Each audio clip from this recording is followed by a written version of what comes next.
السلام علیکم ورحمۃ اللہ وبرکاتہ۔ اعوذ باللہ السمیع العلیم من الشیطان الرجیم من ہمزہ ونفخہ ونفثہ۔ بسم اللہ الرحمن الرحیم۔ ضرب لکم مثلا من انفسکم هل لکم مما ملکت ایمانکم من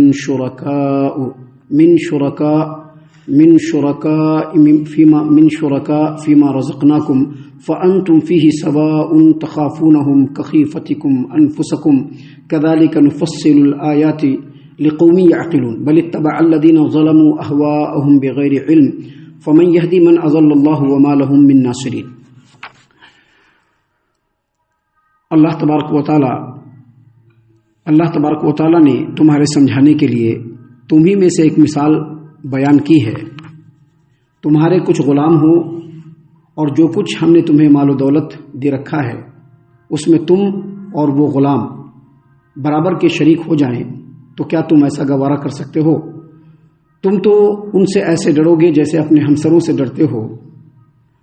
سمجھنے اور سوچنے والوں کے لیے اللہ تعالیٰ ایسے ہی اپنی آیات کو کھول کھول کر کے بیان کرتا ہے، بلکہ حقیقت یہ ہے کہ ان ظالموں نے بغیر علم کے اپنی خواہشات کی پیروی کر رکھی ہے۔ پھر جسے اللہ تبارک و تعالیٰ نے جسے گمراہ کر دیا ہو اسے کون راہ راست پر لا سکتا ہے، اور ان کا کوئی مددگار بھی نہ ہوگا۔ سامعین کرام، سورۃ الروم سورہ نمبر 30 اور اسی سورت سے آیت نمبر 28 اور 29، یہ دو آیات ابھی آپ کے سامنے تلاوت کی گئیں۔ بے فضل اللہ دونوں آیتوں کا ترجمہ بھی آپ تمام کی خدمت میں پیش کیا گیا۔ ان دونوں آیتوں پر غور و فکر کرنے سے پہلے دو باتیں سمجھ لیجئے۔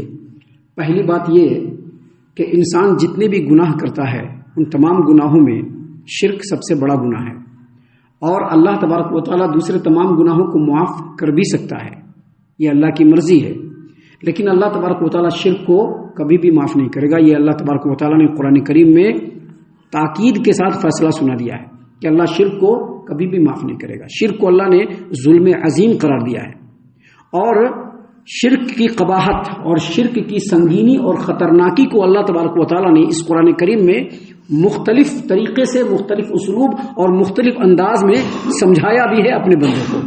یہ پہلی بات سمجھ لیجئے۔ اور دوسری بات سمجھ لیجئے کہ قرآن کریم میں جو اللہ تبارک و تعالیٰ مثال بیان کرتا ہے یہ اللہ کا حق ہے کہ اللہ جیسے چاہے مثال بیان کرے۔ ہم وہی مثال بیان کریں گے جو اللہ کی شایع نشان ہے، لیکن اللہ جیسی مثال چاہے بیان کر سکتا ہے، کیونکہ اللہ تبارک و تعالیٰ مالک ہے اور ہم غلام ہیں۔ اللہ تبارک و تعالیٰ جیسا چاہے جس طرح سے مثال بیان کر دے، لیکن اللہ تبارک و تعالیٰ کے مثالوں کو بیان کرنے کا مقصد یہ ہوتا ہے کہ ان مثالوں پر غور کر کے انسان اللہ تبارک و تعالیٰ کے بتائے ہوئے ہدایت کے رستے پر چلنے کی کوشش کرے۔ ان دو آیتوں میں سے پہلی آیت کریمہ میں اللہ تبارک و تعالیٰ نے مشرکوں کے سامنے مثال بیان کیا، جو شریک ٹھہراتے ہیں اللہ کے ساتھ دوسروں کو، اللہ کے ساتھ اپنے باباؤں کو شریک ٹھہراتے ہیں، اپنے پیروں کو شریک ٹھہراتے ہیں، اپنے فلاں صاحب کو شریک ٹھہراتے ہیں، اللہ کے حکم کے مقابلے میں دوسرے کے حکم کو لانے کی کوشش کرتے ہیں۔